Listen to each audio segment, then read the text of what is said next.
तत्वों को भेज दी, श्री यमुना जी और श्री गिरिराज जी। इसलिए ब्रज के दो परम तत्वों में इनका नाम। गिरिराज जी नाम लो तो सहज ही 56 भोग हृदय में आता है, और यमुना जी नाम लो तो चुनरी मन को हृदय में आता है। और ठाकुर जी की अतिशय कृपा हमारे ऊपर है। हमने ब्रजरज महोत्सव के अंतर्गत दोनों ही उत्सव मनाए हैं। अलौकिक ही श्री गिरिराज जी को 56 भोग धराया, कोई लौकिकता का प्रवेश नहीं।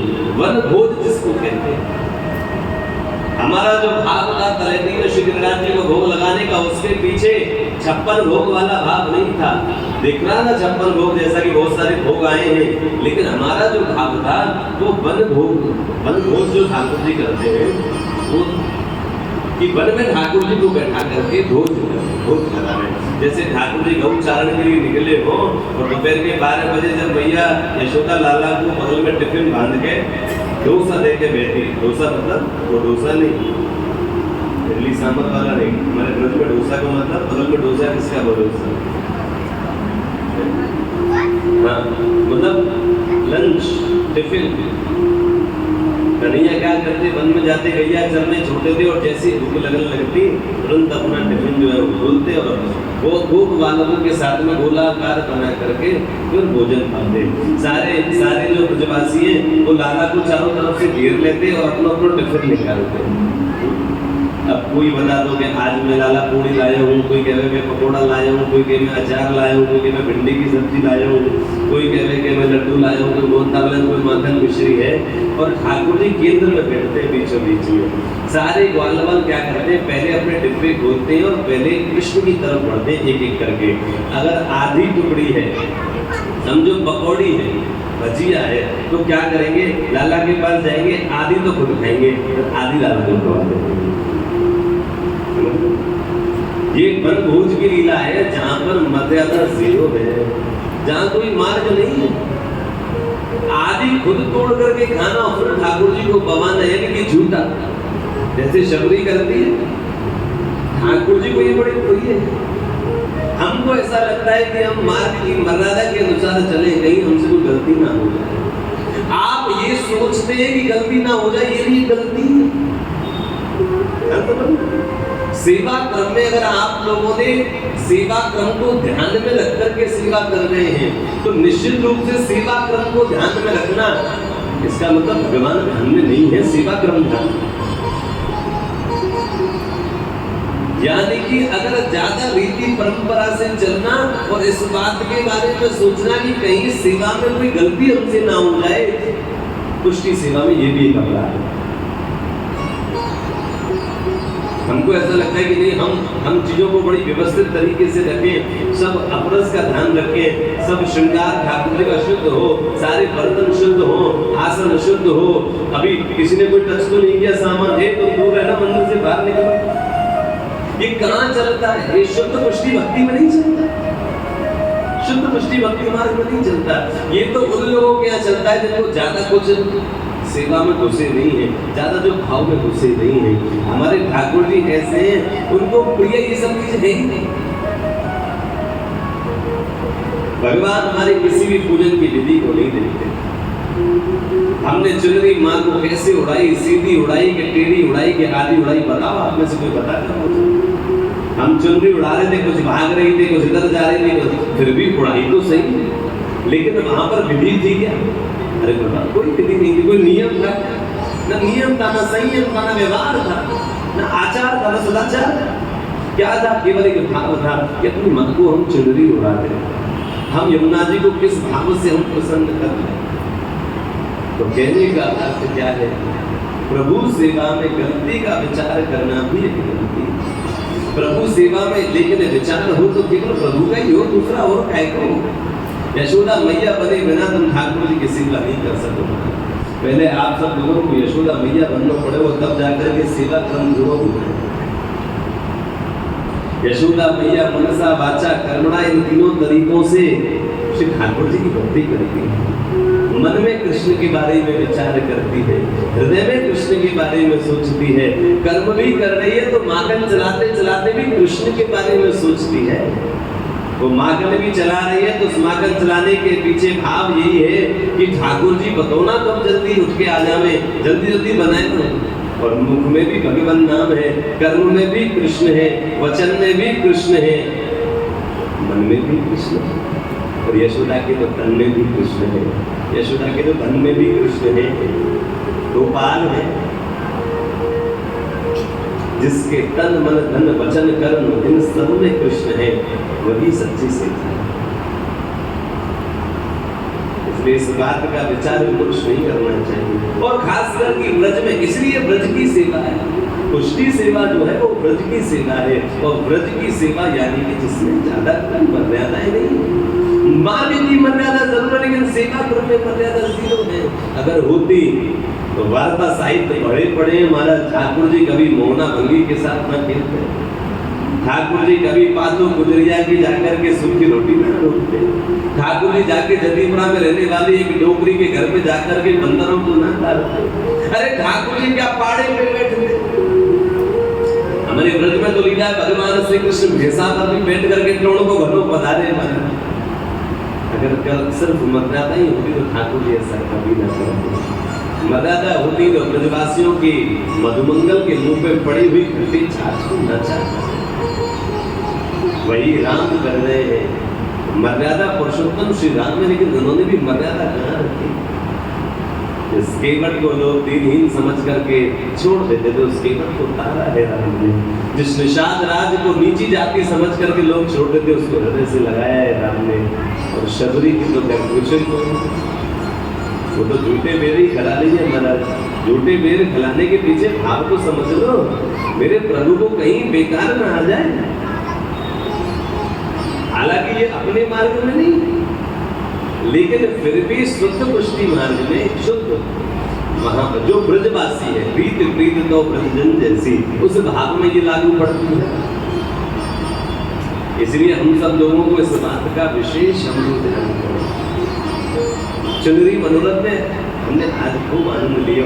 चुनरी मनोरथ काय को उड़ाना नहीं है, क्या जरूरत पड़ रही है भैया को चुनरी उड़ाने की? आप मेरे को बताओ। बहुत सारे लोग चुनरी मनोरथ करें, हम तो ज्यादा ना करें, हम तो पहली दूसरी बारी करो जो ज्यादा ना करें। हम तो ब्रजरथ को भी चुनरी उड़ाई लास्ट ईयर। जैसे इस बार हम यमुना जी पे गए, लास्ट ईयर हमने यमुना जी पे नहीं गए थे। ब्रजरथ तो साक्षात यमुना ही है। मैं कथा में लगभग आपसे ये बातें कई बार कह चुका हूँ। ब्रजरथ कौन है? साक्षात यमुना मैया ही ब्रजरथ बनकर के विराजित हैं। तो हमने तो यमुना मैया को चुनरी लास्ट ईयर यही ब्रजरथ को उड़ाई, लेकिन इस बार भाव बनो कि आप सबको लेके चले यमुना के तीरे श्रीमद गोकुल में लेकर के गए और आप सब लोगों ने दर्शन करो, दिव्य धूमधाम से शोभा यात्रा निकाली। बाकी बाद यमुना जी को पूजन करो, फिर चुनरी उड़ाई, फिर 56 भोग को दर्शन करो। चुनरी उड़ाने के पीछे मतलब क्या है? ध्यान से सुन लो। आज एक नई चीज दे रहा हूँ आपको, चुनरी मनोरथ का भाव। जिन लोगों को केवल ऐसा लगता है कि चुनरी के बड़े बड़े गट्ठल बांधे और सिर पर पधराए और वो ऐसे नावों में बैठ करके छोड़ दिए, हो गया चुनरी मनोरथ। प्रकाश जरूर है लेकिन भाव नहीं है। चुनरी मनोरथ का अर्थ भक्ति से है। सबसे पहले बात, चुनरी मनोरथ का अर्थ सेवा से नहीं है। चुनरी मनोरथ का जो अर्थ है वो सेवा कल से नहीं लगाते, भक्ति से लगाते हैं। अगर आप सब लोग श्री ठाकुर जी को, यमुना मैया को आप चुनरी उड़ा रहे तो उसके पीछे कब उड़ा सकते हैं? उसके लिए चाहिए योग्यता। क्या चाहिए? अगर आप यमुना मैया को चुनरी उड़ा रहे हैं तो उसके लिए आप सब लोगों को चुनरी उड़ाने की योग्यता आपके पास होनी चाहिए, तभी आप चुनरी उड़ा सकते हो। अदरवाइज नहीं उड़ा सकते। किसकी योग्यता? भक्ति की योग्यता। कौन सी भक्ति की योग्यता? इसको केवल और केवल ज्यादा ना समझ करके केवल सीधा एक चीज समझेंगे। कैसे? जब एक बच्चा बड़ा हो जाता है, कमाने लग जाता है और कमा करके सबसे पहले जब सैलरी आती है तो वो ये बात सोचता है कि मैं अपने घर पर कुछ लेकर के जाऊँ, कि ना पिता के लिए कुर्ते का कपड़ा लेकर के जाऊँ, माँ के लिए साड़ी लेकर के जाऊँ, बहन भाइयों के लिए अच्छे गिफ्ट्स लेके जाऊँ, घर में मिठाई लेके जाऊँ। क्यों? क्योंकि अब मैं बड़ा हो गया हूँ, कमाने लगा हूँ। बराबर है ना? एकदम राइट है तो बोलो। तो ठीक उसी प्रकार चुनरी मनोरथ का जो भाव है, हम सब श्री यमुना जी के बेटे हैं। यमुना हमारी माँ, और अगर हमारी माँ है तो हम उनको चुनरी प्रदान कर रहे हैं। इसका मतलब क्या है, अब हम जिम्मेदार बन गए हैं, कमाने लगे हैं, अपनी माँ को आज अपनी भक्ति की सैलरी से पहली भेंट अर्पण कर रहे हैं। तो चुनरी केवल वही अर्पण कर सकता है जो भक्ति में आगे बढ़ चुका है, जिसने भक्ति रूपी नौकरी प्राप्त कर ली।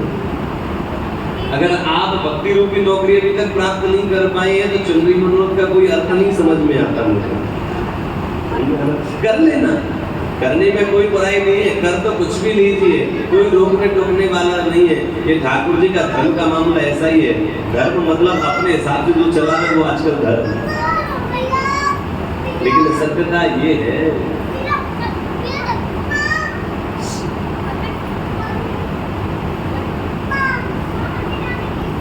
प्रेम से बोलो, जोर से बोलो, लेकिन सत्यता तो केवल यही है कि अब हम भक्ति के कितने योग्य बन चुके हैं जो अपनी माँ को चुनरी प्रदान कर सके। क्या हमारी नौकरी भक्ति वाली लग चुकी है? क्या हम भक्ति में श्रेष्ठ हो चुके हैं?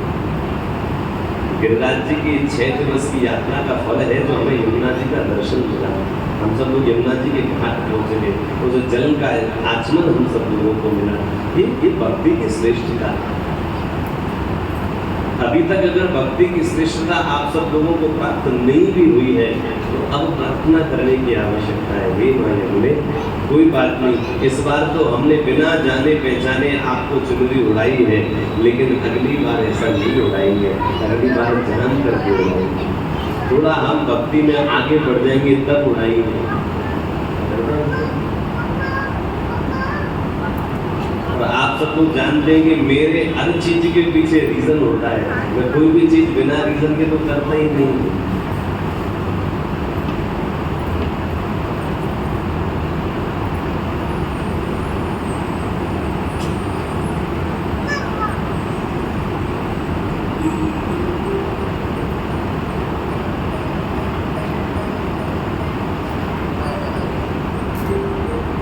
मैं तो कोई भी चीज बिना रीजन की नहीं करता।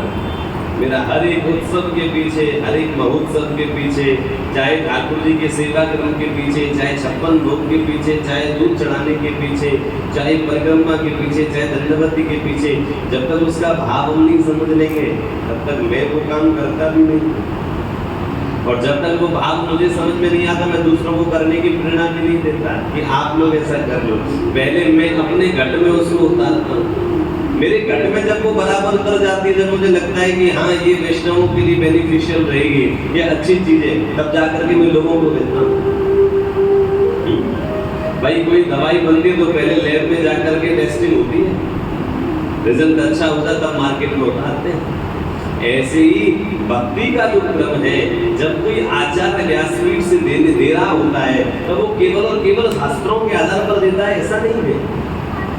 श्रीमद् भागवत की कथा हो, चाहे कोई भी वार्ता साहित्य हो, चाहे प्रवचन हो, चाहे सत्संग हो, वो सब केवल और केवल शास्त्र के अनुसार ही दिए जाते हैं। ये बात आधी है कि भाई जो शास्त्रों में लिखा है हम ऐसे कैसे बोल रहे हैं, नहीं। जब तक वक्ता उसको अपने हिसाब से नहीं तोड़ लेता, अपने अनुभव में डाल करके नहीं बोलेगा, तब तक इफेक्टिव नहीं है। इसलिए वक्ताओं की आवश्यकता यही है कि वो उन सब भावों को, दूध को दही बना करके फिर उसका मक्खन निकाल करके जब सार समझते हैं तब आपको प्रदान करते हैं। तो यमुना जी के चुनरी मनोरथ के पीछे हमारी भक्ति, हम इतने जिम्मेदार हो जाए भक्ति के मामले में कि माँ यमुना को हमको चुनरी उड़ानी नहीं पड़े, माँ यमुना हमसे स्वयं चुनरी मांगे। अरे हमारे उड़ाने से क्या, उन्होंने चुनरी ओढ़नी रखी है, वो तो नित्य है, वो तो श्रृंगार वाली है, वो तो प्रिया है ठाकुर जी की, वो तो नित्य श्रृंगार मंडल में ही रहती है। यमुना जी श्रृंगार मंडल की देवी है। वो तो हमेशा ठाकुर जी का श्रृंगार सन्मुख कर करके हाथ में माला लेकर के प्रभु के सन्मुख खड़ी रहती है। तो हम तो क्या चुनरी उड़ाएंगे? लेकिन आप सब हम लोग इस चुनरी को उड़ा करके आए, इसीलिए समझा केवल गांठ लगा करके साड़ियों में और हम चुनरी उड़ा दें और उससे चुनरी मनोरथ हो गया, ये आधा ही हुआ है अभी। अब मन में केवल एक बात की धारणा हम सब लोगों को रख लेनी चाहिए हे माँ यमुने, अभी तो हम भक्ति के क्षेत्र में जिम्मेदार बने नहीं हैं। एक बालक जब जिम्मेदार बनता है, कमाने लगता है, तब माता को गिफ्ट लाता है। बाकी अरे बोलो, तब माता को साड़ी उड़ाता है, पहनाता है। हम भी माँ यमुने को साड़ी जरूर पहनाएंगे, माँ यमुने को चुनरी जरूर पहनाएंगे, लेकिन कब? जब हम भक्ति के जिम्मेदार लायक बनेंगे। भक्ति के बिना लायक बने हम कैसे कुछ कर सकते हैं? हम समझे ये इफेक्टिव कथा क्यों नहीं? हमारी सेवा क्रम से श्री ठाकुर जी क्यों नहीं रीझ रहे? हमारे 56 लोगों से ठाकुर जी क्यों नहीं रीझ रहे? हमारे चुनरी मनों से ठाकुर जी क्यों नहीं रीझ रहे? उसके पीछे का रीजन यही है, अभी एबिलिटी है नहीं और काम करे जा रहे हैं। जब एबिलिटी आती है तब काम की श्रेष्ठता दिखाई देती है। अयोग्य व्यक्ति जब कोई काम करता है तो फिर इतनी कार्य की श्रेष्ठता नहीं दिखती। इसलिए हम सब लोग एक ब्रज महोत्सव का भाव आप सब लोगों को दे रहे हैं। आज 6वां दिवस है श्री ब्रज महोत्सव का, और ठाकुर ने बड़ी कृपा करी है। 6 दिवस से जिनकी हम राह देख रहे हैं कि पूज्य पिताजी महाराज बधारेंगे, पूज्य पिताजी महाराज बधारेंगे। आप हम सब लोग ताली बजा करके पूज्य पिताजी महाराज का स्वागत करें। बोलो श्री गिरिराज धरण की जय, श्री गोवर्धन की जय, श्याम सुंदर श्री अपने महारानी की जय। गिरिराज धरण प्रभु तुम्हारी शरण, गिरिराज धरण प्रभु तुम्हारी शरण, श्री गिरिराज धरण प्रभु तुम्हारी शरण, श्री गिरिराज धरण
चर्चा कर रहे थे बंधु।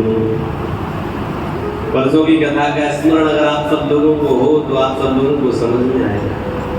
हमने कहा था गिरिराज बाबा दो है, कितने? हमको तो एक ही मालूम है, महाराज सामने विराज में दो कहां से हो गए? आपके लिए एक है लेकिन हमारे लिए तो दो, हमारे लिए तो दो है। एक गिरिराज बाबा अचल है जो सामने विराज रहे हैं, और एक गिरिराज बाबा सचल है जिनके पुत्र बन करके हमने तो अपने पिताजी ने और सन्मुख विराज रे श्री गिरिराज राव में कतई क्यों इन दोनों के ये आशीर्वाद से आज ये व्यासपीठ हमको मिली है। हम इस व्यासपीठ के अधिकारी नहीं है, हम इस व्यासपीठ के कतई अधिकारी नहीं है। जो लोग पर्सनली जानते हैं उनको वो बिल्कुल कह सकते हैं कि नहीं भैया ये तो अधिकारी थे ही नहीं व्यासपीठ के, ये तो अलग ही मार्ग पर थे। लेकिन ये व्यासपीठ अगर मिली है और व्यासपीठ पर बैठ करके भी जो भाग मिले हैं वो सब केवल पूज्य पिताजी महाराज द्वारा ही प्राप्त है। उन्होंने इतनी कृपा करी हमारे ऊपर। सब लोग बड़े विरोधी थे जब हम कथा के क्षेत्र में उतरे, लेकिन हमारे पिताजी ने हमारे सिर पे हाथ रखा और बोले नहीं बोले तो दुनिया कुछ ही बोले, हमारा आशीर्वाद है, पार जाओगे, रुकोगे नहीं, कहीं नहीं रुक रहे, मैं चले ही नहीं लगातार। हमारे पूज्य पिताजी महाराज कहते हैं जो नसीब में नहीं होता वो आशीर्वाद से मिल जाएगा। कोई चीज अगर आपको भगवान ने आपके नसीब में नहीं लिखी है, हम लोग ये समझते तो हमारे नसीब में ही नहीं है तो कैसे काम चलेगा। बंदो अगर आपके कोई नसीब में कोई भाग्य में कोई चीज नहीं है, आपको ऐसा लगता है कि मैं इतनी कोशिश कर रहा हूँ लेकिन वो चीज मिल नहीं रही है, तो अगर आप ये सोच करके बैठ जाओ कि नसीब में नहीं है इसलिए नहीं मिल रही, तो ये आपकी अज्ञानता है।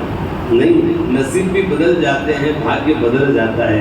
किसी संत का, अपने माता पिता का, किसी श्रेष्ठ जन का अगर आशीर्वाद मिल जाए तो भाग्य को भी बदलना पड़ता है, भाग्य को बदलना पड़ता है। आप अपने भाग्य को डाइवर्ट कर सकते हो, आप अपनी रेखाओं को भी बदल सकते हो, आपको करना कुछ नहीं है।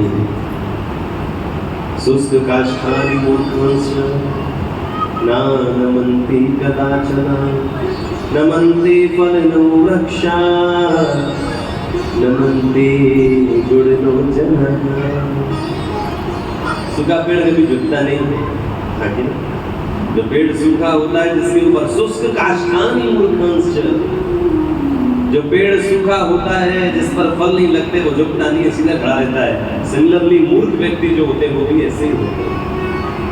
लेकिन नमन्ति फलनो वृक्षा, जिस वृक्ष के ऊपर फल लग जाते हैं, फलदार वृक्ष ही झुक जाता है, उसकी डालियां अपने आप नीचे आ जाती हैं, वजन आ जाता है। आम के पेड़ को जब आम ना हो तब देखना, जब आम भर जाए उसके ऊपर तब देखना, 10 फुट नीचे आ जाता है उनका, क्योंकि झुक जाता है। गुणवान व्यक्ति झुकता है। नमन्ति गुणनो जनः, जिस व्यक्ति के जीवन में गुण है वही झुकता है। हम लोगों को तो झुकना पसंद ही नहीं है सर। हम लोगों को तो आजकल कोई इतना सा भी बोल दे तो हमको वो बोल दिया, हमको ऐसे वैसे है, हमको तो भूल करके तो दिखा रहे। व्यवहार कुशल व्यक्ति और सदाचारी व्यक्ति कभी ऐसे शब्दों का प्रयोग नहीं करते। वो गुणी होते और गुणी व्यक्ति अपने गुणों का परिचय बोल करके नहीं देते, अपने स्वभाव से देते हैं, अपने कर्मों से देखते हैं, अपनी वाणी से देखते हैं, अपने व्यवहार से देखते हैं। उनको अपने गुणों का बखान करने की आवश्यकता नहीं, उनकी क्रिया उनके गुणों का बखान करती है। साधु संतों को अपना भजन दिखाना नहीं पड़ता, उनके मस्तक का तेज भजन दिखा देता है। एक उसी प्रकार आशीर्वाद भी अपना असर दिखाता है। कोई श्रेष्ठ व्यक्ति अगर दोनों हाथ उठा करके आपके सिर पर हाथ पकड़ा दे और बोल दे जा हो जाएगा, श्रेष्ठ सज्जन भगवतीय भक्त, कोई गुरुजन, कोई साधु, आपके माता पिता।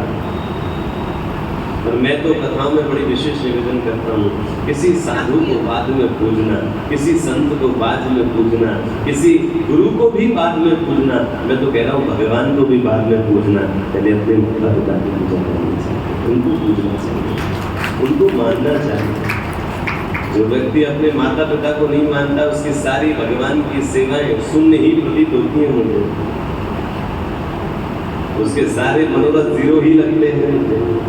कर ले भले इस संसार को रिझाने के लिए, लेकिन प्रभु ना रिझेंगे ये कंफर्म है। माता पिता की सेवा का प्रताप ये होता है कि भगवान को भी प्रणाम करने आना पड़ता है। विराज रहे पंढरपुर में भगवान विठ्ठलनाथ, इस बात का प्रतीक है। माता पिता की सेवा से भगवान भी अपना रूप बदल देते हैं, निज स्वरूप में पधार जाते हैं। हमारे ऊपर बड़ी कृपा है। आप सब ब्रजरज महोत्सव आज संपूर्ण रूप से हमारा आनंदित हुआ है और ये लाभ हमको पूज्य पिताजी महाराज का कथा में आने का लाभ केवल ब्रज में ही मिलता है। हमको जब ब्रज में कथा करते हैं, अदरवाइज जब बाहर कथा करते तो वहाँ तो पूज्य पिताजी महाराज पधारते हैं नहीं। तो जब भी गिरिराज जी में कथा होती है या आसपास कहीं कथा होती है तो मेरे को सबसे बड़ा लाभ ब्रज की कथा का यही मिलता है। हमारे लिए तो कथा बराबर ही, यहाँ कराओ चाहे लंदन कराओ, हमारे लिए भी अर्थ थोड़ा ही है। हम तो जैसे यहाँ व्यासपीठ पे धाड़ रहे वैसे लंदन में भी व्यासपीठ पे धाड़ेंगे, वैसे जहाँ भी ले जाओगे वहाँ जाएंगे।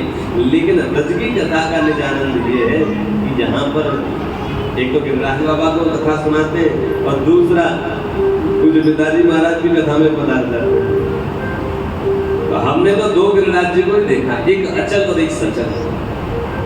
अचल सामने है, राज कृपा से कथा में सचल भी सामने है, दोनों का ही आशीर्वाद। और हम तो इतना भी कहते हैं भागवत की कथा भी हमने पूज्य पिताजी महाराज से ही सीखी। हमको तो भागवत आती भी नहीं। जब हम भागवत के अध्ययन में आए, हमने भागवत का अध्ययन किया तो भागवत की जो कथाएं हैं उन कथाओं को पढ़ करके हमको ऐसा लगा कि ये सारी कथाएं हमको पहले से पता है। चाहे वो कोई से भी राजा का चरित्र हो, चाहे ध्रुव हो, चाहे प्रहलाद हो, चाहे कोई से भी कथा से, चाहे अजामिल हो, चाहे गजेंद्र ग्राह की कथा हो, चाहे समुद्र मंथन की कथा हो, चाहे राम हो और कृष्ण की तो घर कुछ ही वो तो लाला है। वो कथाएं जब भागवत के अध्ययन में आई तो पता चला वो कथाएं पहले से ही सब पता है। क्यों? बचपन में पूज्य पिताजी महाराज से इसे सारी कथाएं सुनकर के बड़े हुए हैं। आज भी कभी कभी बैठा लेते हैं, आज भी कभी कभी बैठा लेते हैं। अब प्राय ज़्यादा समय तो मिलता नहीं है पास में बैठने का, लेकिन जब भी पास बैठते हैं तो संसार की चर्चा नहीं होती, कोई ना कोई नई कथा ही हमको उनसे प्राप्त होती है। और बाहर जाकर के हम उस कथा को गाते, लोग ताली बजाते हैं। मानव कौशिक जी को बहुत अच्छी कथा आती है, पता नहीं उद्गम तो इधर है भैया, गंगा यहाँ से प्रवाहित हो रही है, गंगोत्री तो यहाँ है, इस गंगा इनके चरणों से निकल रही है ये वाणी। तो ठाकुर जी की अतिशय कृपा है हमारे ऊपर कि आज षष्ठम दिवस में पूज्य पिताजी महाराज इस कथा में पधारे हैं और इनका पधारना, इनका चरण स्पर्श, इनका वंदन, इनका अभिनंदन निश्चित मानना बहुत सारे आपके इतने सारे पापों को नष्ट कर देगा, मैं जानता हूँ। मैं इसलिए नहीं बोल रहा हूँ कि मेरी पिताजी प्लीज, मैंने कहा ना मैं कुछ भी चीज़ें ऐसी नहीं बोलता, मैं इसीलिए इतना वो नहीं बोल रहा हूँ कि मेरे पिताजी, केवल इसके लिए बोल रहा हूँ कि वास्तविक रूप में गिरिराज जी को चलते फिरते देखा है तो हमने देखा है। प्रभु जी आपने गिरिराज जी को चलते फिरते देखा है, खाते देखा है, स्नान करते देखा है, बोलते हुए देखा है, नाचते हुए देखा है, कीर्तन करते हुए देखा है। कुछ पिताजी महाराज के रूप में हमने देखा, क्योंकि वो सचल गिरिराज महाराज आज वो कथा में पधारे हैं।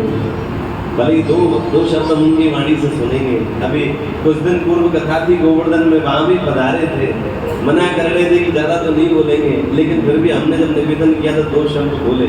तो यहाँ भी हम निवेदन करें कि समस्त भक्तों के ऊपर थोड़ी कृपा हो जाए, आपके मुख से भले 2 भाव श्री गिरिराज जी के सब वैष्णव जन को श्रवण करने को मिल जाए तो अत्यंत आनंद की चर्चा हम सब लोगों के ऊपर हो जाएगी। हाँ कि ना? हम लोग चावे महाराज सभी चाहे